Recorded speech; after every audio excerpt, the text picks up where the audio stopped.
느티나무 아래에는 많은 사람들이 모이죠. 이렇게 가시는 곳마다 많은 사람들에게 위로와 희망을 주시는 분을 오늘 모셨는데요. 많은 분들 알고 계실 것 같아요. 청주교구 김웅열 신부님 모셨습니다. 신부님 안녕하세요. 안녕하세요. 반갑습니다. 와, 맨날 이렇게 영상에서만 보다가 실제로 뵈니까 연예인 보는 기분이에요. 먼 발치에서만 바라봤습니다. 아, 그래요? 이렇게 가까이서 이거 처음입니다, 저도. 반갑습니다. 네, 반갑습니다. 네. 신부님 근데 이렇게 코로나로 본당 활동이나 아니면은 또 원래 많이 하시던 피정 활동들도 많이 이제 줄어들었을 것 같은데 요즘 어떻게 지내고 계세요? 뭐 원래 그 강의 나가던 신부들도 다 비슷한 상황일 텐데 아무래도 뭐 코로나 때문에 저도 뭐 모든 게 다 취소가 됐죠. 해외 피정이라든지 뭐 여러 가지 특강 같은 거 다 취소가 돼서 그래도 그나마 이제 좀 시대가 그 유튜브가 있다 보니까 물론 이제 나 같은 경우에는 벌써 한 15년 전부터 이 방송을 송출을 했었어요.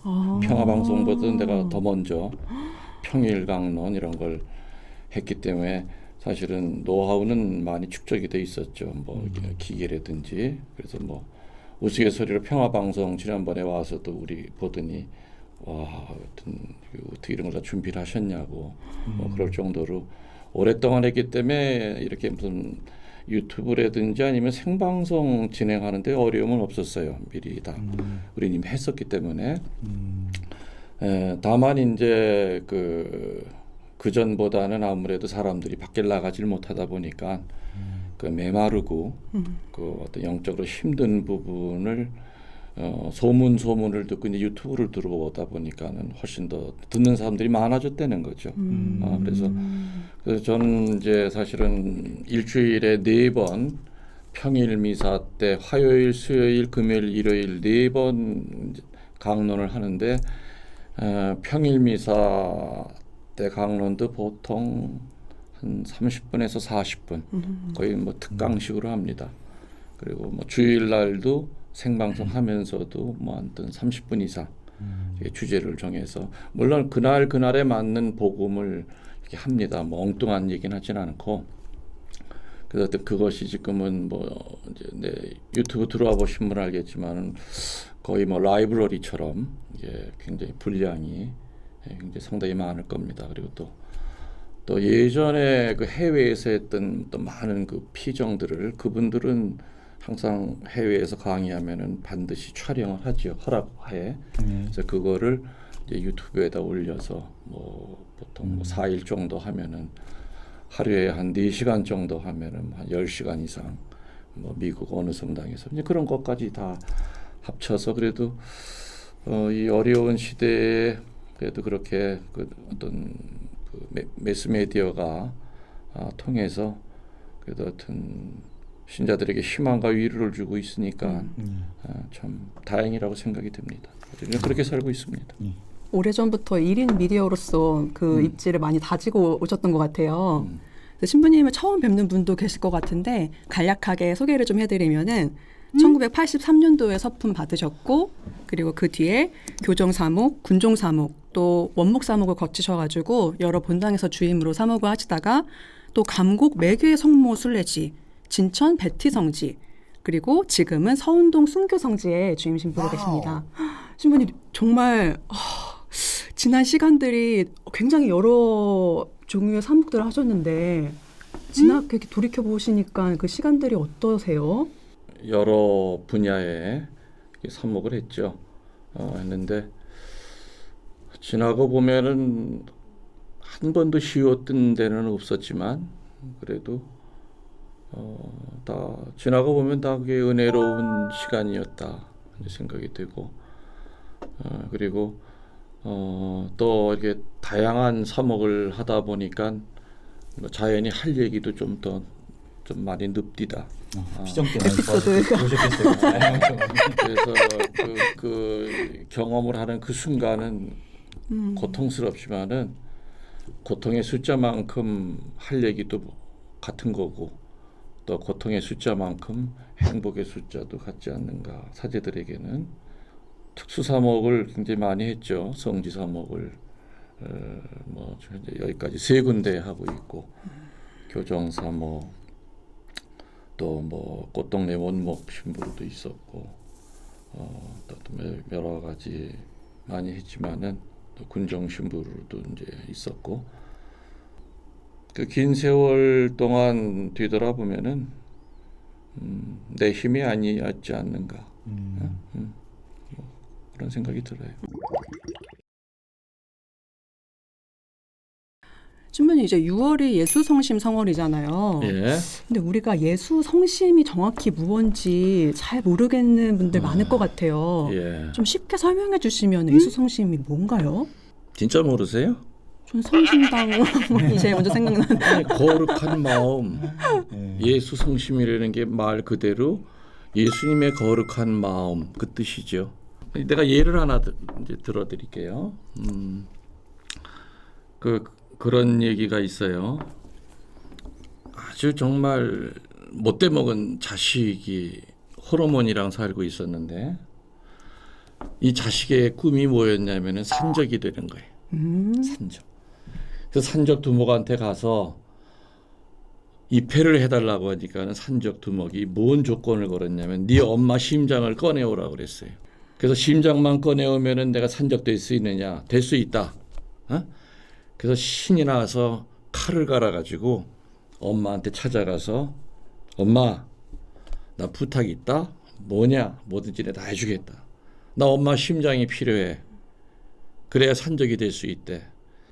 그 엄마가 그 얘기 듣고 얼마나 기가 막혔겠어요. 그렇지만 엄마는 아들을 위해서 그래 심장 꺼내가라. 정말 엄마를 죽였어. 그리고 심장을 꺼내가지고 보따리에 싸가지고 산적들이 있는 산을 향해서 막 뛰다가 이제 개울이 나왔죠. 개울을 건너다 미끄러져 가지고 넘어지면서 엄마 심장을 든 보따리를 놓친 거예요.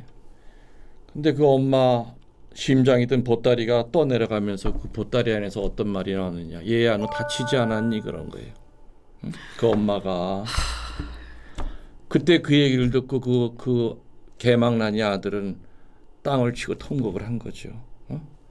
그래서 우리들이 보면은 예수 성심이라고 하는 성심을 얘기하기 전에 먼저 지금 내가 든 이런 예화를 볼 때 마음은 2가지가 있는 것 같아요.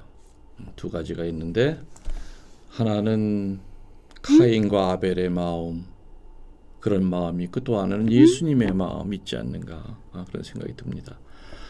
인간의 삶이라고 하는 것은 관계성으로 항상 연결이 되죠. 그래서 신앙도 보면은 나와의 관계, 나와 인간과의 관계, 나와 하느님과의 관계, 그 관계가 이제 흩어져 버리면은 그 다음에는 이제 서로 상처를 주면서 이제 깨지게 되는 거죠. 인간의 마음을 보면은 자기 엄마의 심장을 꺼내서라도 내가 내 목적을 달성해야 되겠다고 하는 그렇게 사악한 그런 마음도 있는가 하면은 그 반대쪽에는 바로 예수 성심, 바로 엄마의 마음이죠. 그래 심장 꺼내가라. 내 아들이 행복하게만 한다면 이 애미 심장까지도 내주마 하는 그런 마음. 이게 바로 예수님의 마음이 아니겠는가 생각이 들어요. 마태복음 이제 11장 29절에 보면은 나는 마음이 온유하고 겸손하니 내 멍에를 메고 나에게 배워라. 그러면 너희의 영혼이 안식을 얻으리라. 그래서 예수님의 마음은 온유와 겸손으로 이렇게 우리가 보통 표현합니다. 그래서 그런 마음이 우리들에게는 잃은 자를 구원하시는 분의 마음으로 우리들에게 와닿죠. 또 심판이 아니라 벌을 주기 위한 것이 아니라 생명을 주기 위한 그런 마음으로 우리들에게 오시는 거죠. 또 잃어버린 한 마리 양을 찾아서 길을 헤매는 그런 목자의 마음으로 우리들에게 오실 수 있죠. 그리고 단죄하는 것이 아니라 용서하시는 그런 마음으로 온다는 얘기죠. 그래서 예수 성심이라고 하는 그 마음은 예수님 본인도 나는 온유하고 겸손하니 또 내 멍에는 가볍다고 하셨듯이 그래서 예수 성심 성호를 잘 산다고 하는 것은 결국에는 예수님의 삶을 잘 묵상해야 된다. 예수님의 마음이 어떤 마음이었느냐. 물론 우리는 엄마의 심장을 꺼내려고 하는 그 사악한 마음과 아들을 위해서 심장을 꺼내주고자 하는 그 예수님의 마음을 닮은 그 엄마의 마음 사이에 수많은 색깔의 마음이 있어요. 어느 쪽으로 우리가 더 쏠리느냐에 따라서 예수님의 마음이 될 수도 있고, 이쪽으로 쏠리냐에 따라서 자꾸만 마음에 때가 끼고 사악해질 수도 있다는 얘기죠. 그래서 우리는 늘 이 갈등 사이에서 어느 쪽으로 내가 예수님의 성심 쪽으로 갈 거냐, 아니면은 그야말로 세속적인 마음으로 갈 것이냐는 그 갈림길에 늘 우리는 방황합니다. 그럴 때 우리들에게 힘을 주는 것은 기도고, 또 좋은 선행이고, 이런 것이 원동력이 돼서 예수님을 닮은 마음으로 가는 거죠. 뭐 그런 얘기 많이 있지 않습니까? 그 열차가 지나는데 피도 살도 안 섞였는데 어떤 할아버지가 떨어졌어요. 그래서 뛰어들어서 어느 청년이 할아버지를 끄집어내고 쳐 죽었어요. 그 청년은 그 할아버지를 구하러 뛰어내릴 때 좀 무거운 기차가 내 몸을 지나갈 때 얼마나 아플까 조건을 걸지 않았잖아요. 그게 바로 예수님의 마음, 예수님의 성심이고, 길을 가는데 어느 집에 불이 났는데 유리창에 아이들이 살려달라고 막 버둥거려요. 그 사람은 그냥 불 속으로 뛰어듭니다. 그리고 유리창 깨고 아이들 내 던지고 온몸에 화상을 입고 병원에 입원하죠. 뛰어들 때 내 자식도 아니에요. 뛰어들 때 저 불이 얼마나 뜨거울지 계산 안 하고 뛰어들어요. 계산이 없는 그런 순수한 마음, 그게 바로 예수 성심의 마음이 아니겠는가. 뭐 예수 성심이라고 하는 것을 다 설명하자면 사실은 시간이 부족하죠. 그래서 예수 성심의 마음은, 예수님의 마음은 항상 우리들이 이렇게 지향해야 될 마음이지만은, 조금만 우리들이 한눈을 팔면은 자꾸 어두운 마음으로 변해간다는 거죠. 그래서 특별히 우리 6월 달이면은 예수님의 마음으로 내가 살아가고 있는지를 한번 다시 점검하는 그런 시기가 아니겠는가. 그리고 내 마음 안에 어떤 때가 끼어 있다면은 어떤 방법으로 이것을 정리해야 될지를 잘 분별해야 되는 그런 성월이라고 생각이 됩니다. 그 예수님의 마음을 보여주는 또 아주 대표적인 게 성체와 성혈일 것 같아요. 네. 어떤 의미가 담겨 있는 건가요, 신부님? 예수님의 그 지극한 사랑의 가장 그 극적인 표현이 바로 당신 몸을 내주는 거죠. 당신 몸을. 구약 시대 때는 나를 보면 죽는다 그랬어요. 구약 시대 때는. 그래서 하느님의 이름도 제대로 이렇게 될 수가 없다 보니까 뭐 아도나이라든지 여러 가지 이름을, 야훼라고 하는 이름을 부를 수도 없었어요. 더구나 보면은 죽는 거예요. 그렇지만 신약은 어때요? 나를 안 보면 죽어. 더군다나 나를 먹으라고까지. 그래야 너희들이 산다. 이게 바로 구약과 신약의 차이죠. 그래서 아까도 얘기했지만은 그 엄마가 자기 심장까지 꺼내가라. 그리고 이 심장 가지고 네가 행복했으면 좋겠다 하는 그 마음이 바로 예수님의 성체 성혈로 나타난 것이 아니겠는가.